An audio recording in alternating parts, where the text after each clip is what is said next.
What do you do when you're Baltimore based and a rainy day forecast ruins all your plans? You go to the aquarium. Duh.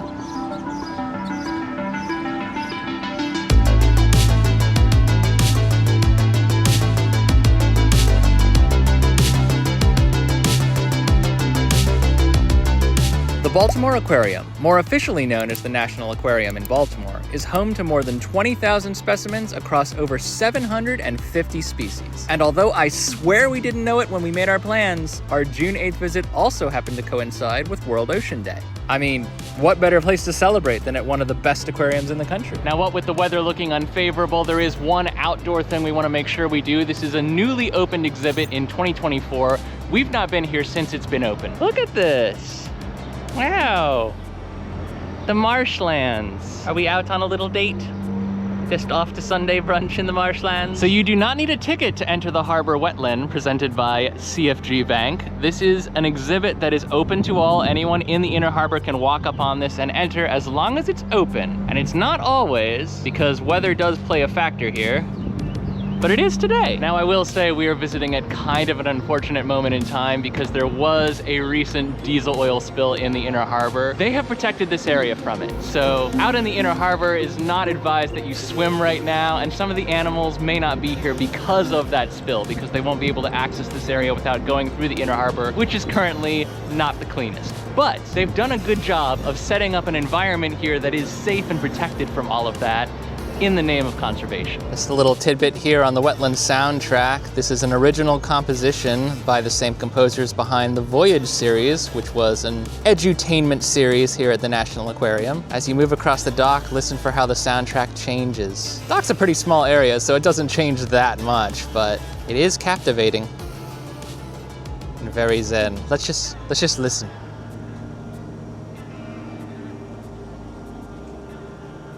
Very ethereal.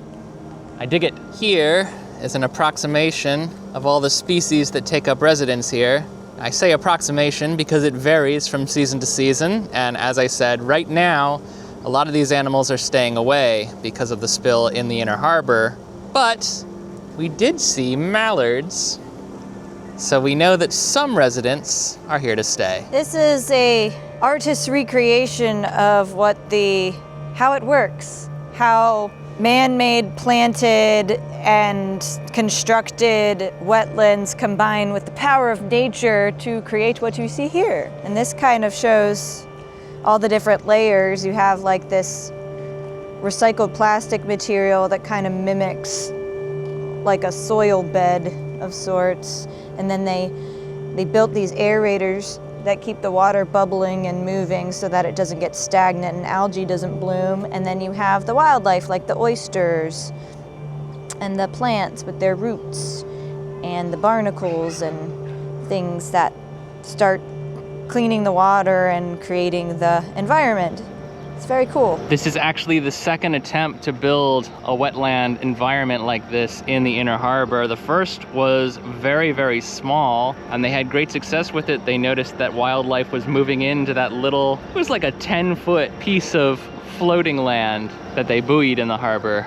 And now there's all of this. Are we learning things? This is an interesting exhibit here. They actually hired 3 Baltimore-based artists to imagine what their vision of the future of the inner harbor would look like. So, you know, this artist hopes for us to still be able to like fish and catch oysters here, but that they wouldn't be like, you know, in critical numbers anymore. And like wildlife moving in and enjoying it again. And possibly people being able to swim here again, which is a nice vision. Inadvisable today. This here talks about how this entire area is actually on a floating dock. Makes sense, right? So every time the tide comes in, this whole area will rise with it. Every time the tide goes out, this whole area will sink with it, and that creates the most natural environment possible for all of the life forms that have taken up residence here, or may just be sheltering here during a stormy stretch. Which incidentally, we are about to come up against. So let's go ahead inside the aquarium now, and we'll do what we can to do a full tour for you today. Now, it is a linear walkthrough experience. Everything kind of moves in one direction, save for a few exhibits here and there that break off to the side. So we should be able to go through the entire thing today. It may be a little bit busier inside. Don't know, it is a weekend, but we'll do the best we can. And as we depart the wetlands, credit where credit is due for this fabulous mural. Similar vibes to that of the Baltimore-based artistry we saw over there on that exhibit. It's a whole vibe here at the aquarium. Tickets are approximately $49.95 per adult admission for a single day. You can also get memberships here where you can come all year. And those are pretty reasonably priced, but we don't get over here often enough, so we just paid for the day. Let's see what we can do with it. Headed now into the main entrance. Woo! Oh, it's gonna be great. I forgot how cool this was. Wow! Whoa!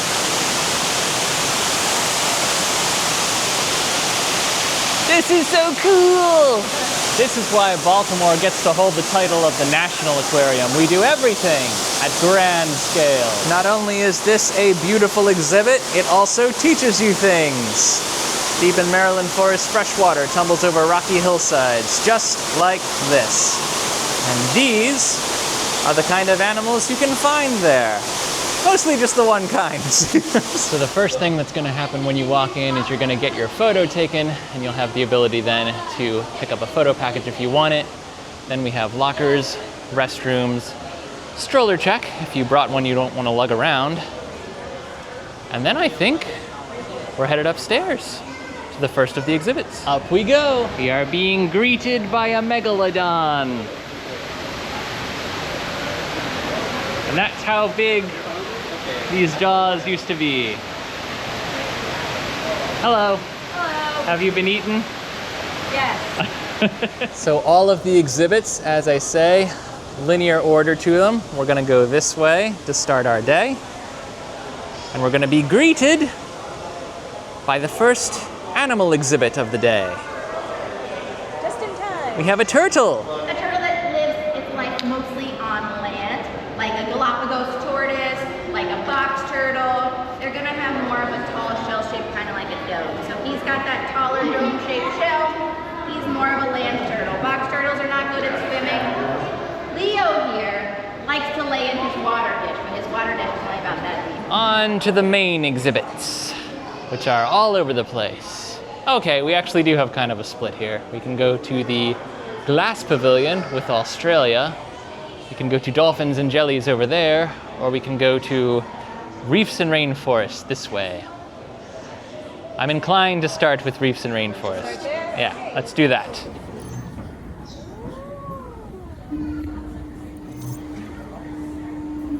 Oh, it's pretty cool.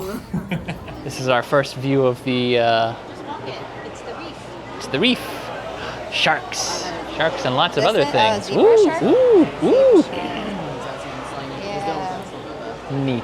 There are about 1,000 different vantage points on this little reef exhibit. If you miss a good spot when you first walk in, don't worry. The more you go through the experience, the better your vantage points will be. You will have an opportunity to see what there is to see, but it is pretty cool. No shortage of animal activity in here either. Couple sharks, handful of rays, many, many fishies. They've installed these interactive displays here that can teach you about the species in the Blacktip Reef. So if you see something and you're like, what is that fish with a horn? You click on it and it tells you it's the spotted unicorn fish. And it tells you facts about it. These were not here the last time we were here. No, these they always have good signage here. Dory. Yes, there's a dory. With every drop you drink, every breath you take, you are connected to the sea. Sylvia Earle. Wow. Wow. Can't time a shot like that. That was perfect. Then again, I think every shot of this area just turns out perfect. Just so much kinetic energy, so much life. We're on our way now to the upper levels, following water's endless journey through the clean planet. And up we go. Whee! Single file. For the record, this is why Stroller check. And behold, the prophecy is fulfilled. An even better view. And trust me when I say it will get even better than this. This exhibit is based on the mountains of Maryland and all the water features and wildlife therein. And if you look over to your right, you will see our friend the turtle and or tortoise. As we've just learned, they are basically interchangeable. This exhibit, while mostly animal-free, is meant to illustrate the Chesapeake marshlands. Not that far removed from the wetlands right outside, in terms of how the environment functions. Hard to see because it's pretty dark in here, I know this, but huge whale skeleton. It's very impressive. Just the size of him. And he has a little beak. Well, it's not a little beak at all, it's a big beak, but it's a beak. As we reached the top of the escalator, there was a turtle swimming Sea turtle. right past us, and we missed it. It was glorious. I had literally just put the camera away. I'll never forgive myself. It was beautiful. Maybe we'll catch it again later. Maybe. Our second level here, or I guess maybe third, I've lost count. This is more of the interactive areas. Not this specific exhibit, which is more about learning how the dunes interact with the sea. But just behind us is the touch tank. How does it feel? Like a hard shell. Oh, look at the beautiful ray over there. There's even another one in the back too. He's just hiding in the dark corner. That one looks like an angel. I know, right? It looks like an opal. I agree.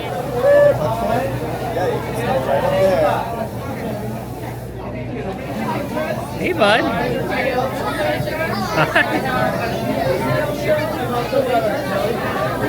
Let's go in for an excursion. Come on, buddy. You can do it. You can make it. Hit the top and then fall down.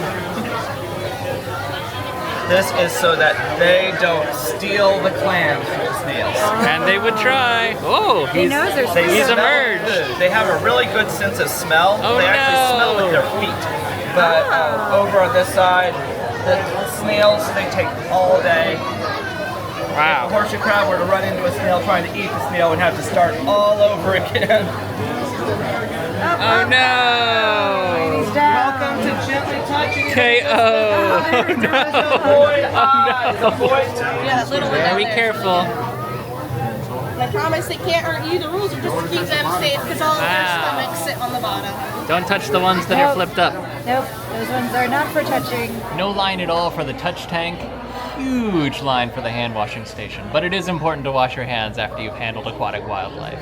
So I'm just kind of roaming, exploring other exhibits while Katie waits her turn to wash her hands and get cleaned up. More interaction here. You can actually feel how all of these things would be to touch. Oop, too far. And then learn about them. Look at these little guys just living their best lives. It's a hermit crab family. Hermit crab. They're too little for the touch tank. One day they'll be in the big tank climbing up the walls like Mama and Papa. Right now they're just climbing on each other. This next section is called Surviving Through Adaptation, and it is all about these creatures that live in the pitch black darkness at the bottom of the ocean. So very, very dark. Don't know how the footage will turn out. We'll do our best. This is the sturgeon. It's very inquisitive, and then suddenly stops being inquisitive and takes a nap. And that's pretty much his whole life cycle. Near as I can tell. He has diamond-shaped scales that interlock like chainmail, and they are sharp. The eel is on the move. Electric eels can't see very well, but they sense their surroundings using low-voltage electrical signals, hence the name electric eels.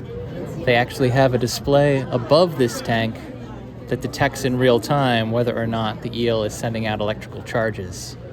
So you can see he's just trying to find his way. These fish are exclusively nocturnal, which is why there's no light in this area at all and you can barely see them. But they are an important part of the ecosystem. Oh my god! I don't think it's strange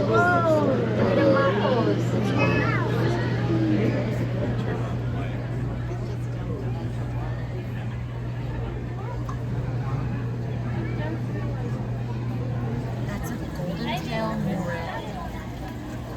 This is a neat little look into how a shipwreck creates the ideal conditions for a reef. Now the animals just tend to take the sea back from the boats. Super cool. We're advancing now to, I think, the second to last deck. No question the last deck is the best deck. But first, potty break. On this deck, we have access to restrooms. We have this nice little water bottle refill station and water fountains. And, most importantly, we have the Harbor View room with the Harbor View Cafe. So named because you have an excellent view of the harbor, where it is not raining, and I'm a little bit miffed about it. Not that we're not having fun, but come on, Apple weather, get your act together. We were just hankering for a snack, so we got ourselves a pizza pretzel and a bag of chips. This came to $16.94, so not the cheapest, but it looks pretty good, honestly. The last time I was here, the food wasn't that great, and I think this is looking a little bit better already than I remembered it, so you takes the good with the bad. It's a soft pretzel. It's still warm. Oh, hits the spot. Yep, Right when you need it to. it does. It will feed me for more fishes. The chips are just chips. I don't think we need to talk about them. We're right. It is warm and it's soft. Yeah. I got excited when they said it would take a few minutes because that means they weren't just sitting back there all stale. I'm willing to wait for good food. This exhibit is for the American sea cliffs. Lots of different animals live near the cliffs, but one in particular should interest us in this area. It's a puffin! This is your last great vantage point of the Grand Reef area, and you can see here the whale skeleton a lot better too, just from the downward angle. Long way down. This is the most Finding Nemoest of all the tanks. Getting a little congested, but that's only because there's so much to see now. We're teasing the rainforest at this point. It's exceptionally difficult for me to convey the size of this thing to you all. This catfish is roughly 80% the size of me. Anyone else getting like Avatar or Pandora vibes?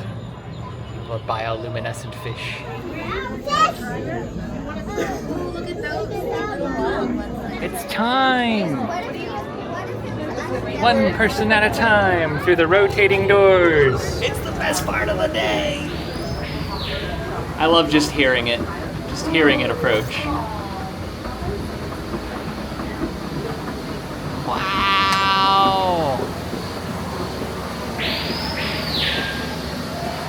Woo! I always remember that screaming bird. I know, I love it. Wow! Welcome to the rainforest. This is well and truly what I come to the aquarium for. I love this place. The rainforest is awesome. The journey of water continues. It's everywhere.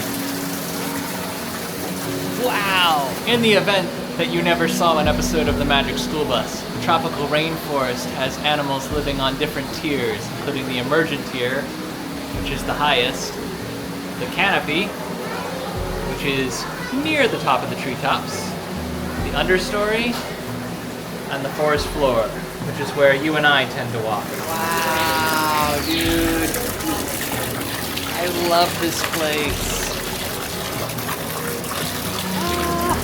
It's so pretty. If you hear what sounds like a sharp scream in any of our footage, it is the screaming piha, one of the loudest birds in the world.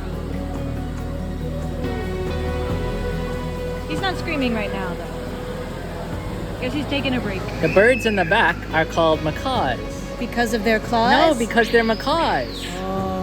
Ascending to the upper level, because that's where the sloth sits. We are currently at the peak of the structure that is the National Aquarium in Baltimore. You can see the top kind of becomes this pyramid, and the intention of that was that ships coming into harbor would see the aquarium and it would look like sails on the horizon. I see him.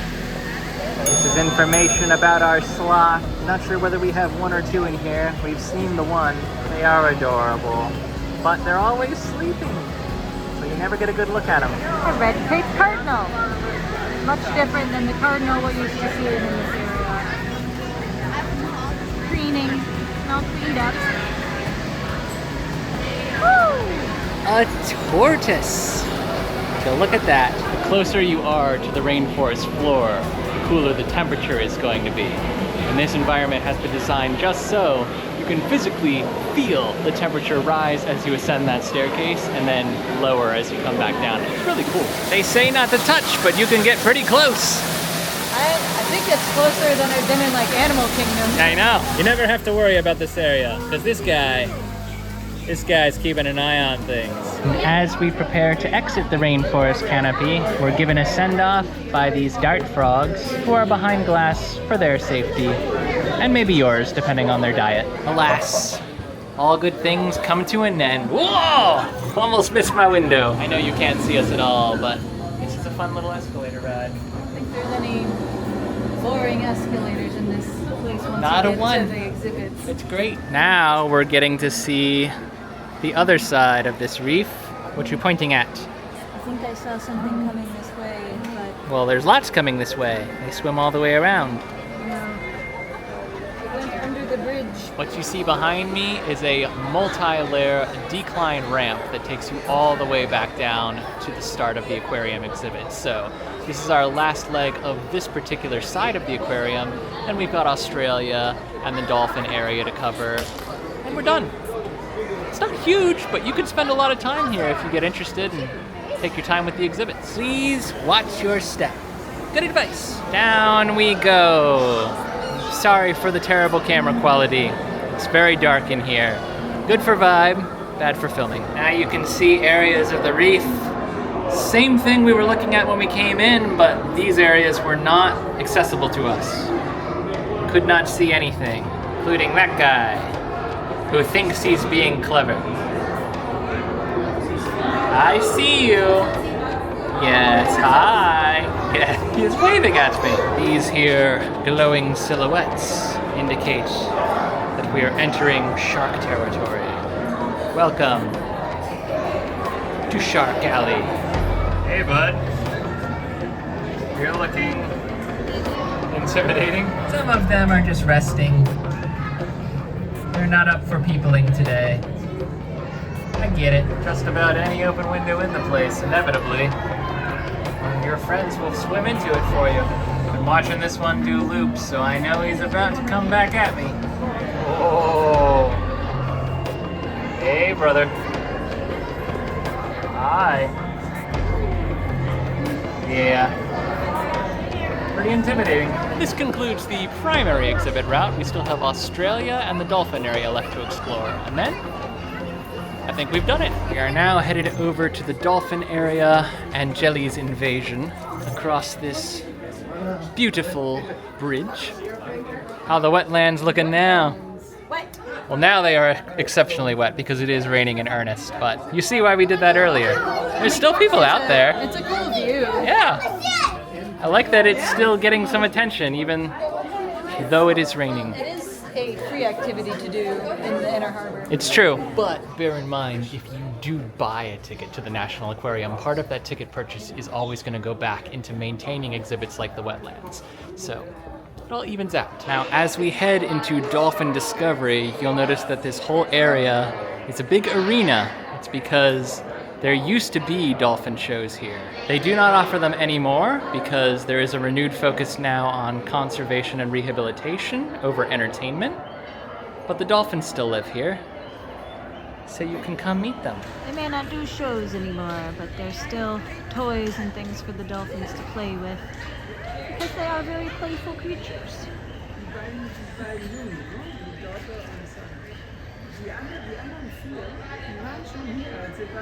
It's like a big enrichment pool.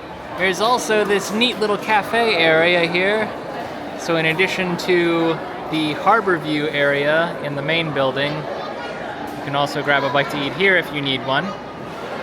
We're pretty full at the moment, so I'm gonna pass on this for now, but it's nice to have the option. Apart from the cafe and the dolphin discovery area, the other thing in this building is the Jellies invasion. That's where the jellyfish live. That's where we're headed now. They kind of do look like invaders, don't they? Not like an invasive species, but like aliens. They pretty though. Look at the littlest little jellies. These are super cool to look at. Probably hurts like hell to step on them though. These are the ones that Katie was touching in the tank earlier. But we can hurt them, so if you see it in the wild, maybe don't touch it. Japanese sea nettle. We do not want to touch this. Okay, now the wetlands are closed because the deck's getting slippery, but Mama and Papa Duck out on their date. They like the rain, they don't care. Now before we move on to our last exhibit, I did want to call attention to some of these upcharge experiences. We have here the 4D Immersion Theater as well as the VR experiences, all part of this same building. We did not do these today. They are, as I say, upcharge experiences, so you have to pay a little bit more to do them. But if you've seen all there is to see and you want to see a little more, these are here. And they sound fun. We just didn't feel like paying for it today. Heading now into the last area, which is Australia. Oh, the death adder right away, right off the bat. Do not like that. Do not care for that one bit. The lizards seem much more passive. Now we're getting into the upper levels of this first exhibit we saw. It's magnificent. Told you, Australia looks big. It's actually mostly behind the waterfall, not the waterfall itself. What a time for the external microphone to die. It is just a beautiful environment. I love these biomes where all the different creatures can live.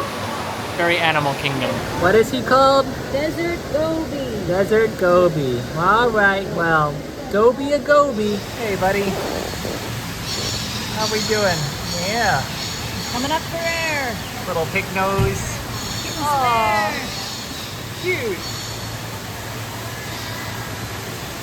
And back to work. Well, we almost didn't see any crocs today, but then there he is, awaiting lunch. The freshwater crocodile in here, I would say, is like 3.5, 4 feet. That's as big as they get.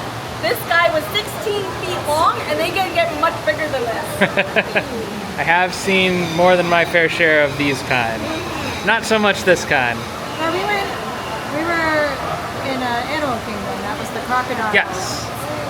That we saw. Yes, but in the wild, more of this kind. Yeah, in the wild, generally. If you can call like a neighborhood pool the wild. I would call that the wild, yes. This here is Merton's water monitor. And I gotta say, I think Merton's getting his money's worth out of the thing, because it is monitoring the water very closely. And with that, we bid you adieu. Don't worry, we'll be back. Last stop on the grand tour is, of course, the aquarium gift shop. These stuffies are made from recycled plastic. Oh. They're very soft. Oh yeah, we do have some branded merch here. The National Aquarium in Baltimore. It's pretty basic, but it exists. It's more than you can say for some establishments. Look at the little robo jellies. It's very convincing, actually. Look at this giant manta ray. Does he even have a price tag? Sure he does. Ah! Good grief. $200. Aw, but he's adorable. But if you know us, you know what kind of souvenir we're looking for. Pins. 3 for $25. Are we taking home the pin pack, or are we taking home... I mean, I think these pins are prettier than the individual pins. I agree, but only because the lettering is so basic on those other pins. Yeah. Like I want one that's like a logo pin, and they don't have those. Yeah, I wish they had the building. That would be That'd be cool. Recommendations for the next time we come, National Aquarium. I take it back. One more thing to look at, and that is the Pier 3 Cafe. They have a much more extensive menu than the other cafes we've come against so far, so on your way in or out, Pier 3, have a bite. But we have food at home, and our parking is about to expire, so away we go. Thus ends a lovely day out at the National Aquarium in Baltimore. As you can see, it's not raining as hard as it could be, so we didn't necessarily have to do something indoors today, but it was nice just to visit Honestly, it's been a long time since we were here, and every time we come, something has been enhanced. Yeah, new exhibits, new animals, new technology. They're always changing things, and they're keeping the experience fresh. I'll also say that parking, there are 3 garages nearby, and you do get discounts if you purchase through the aquarium website. That said, it is in the middle of the city. You can get here without driving a car, so if you're interested in visiting an aquarium here in the state of Maryland, this is the one. There is a reason we are the National Aquarium in Baltimore, and not the Baltimore Aquarium by trade. This is an experience, and I think it's a full day if you want it to be. We did start our day with that wetlands experience that's just outside, which again is free to the public, but if you're visiting the aquarium, we might as well check that out. Just make sure to go when it is not raining or hopefully not closed. We did catch it before it closed up shop earlier today. So very cool, love the efforts, love to see what will become of that area and all the work that they're doing there for the Inner Harbor. As we are Baltimore based, I'm sure this will not be our last time in the Inner Harbor exploring the National Aquarium in Baltimore, but until the next time, I've been Tim. I'm Katie. And every day is a new adventure. And we'll see you again soon. Bye.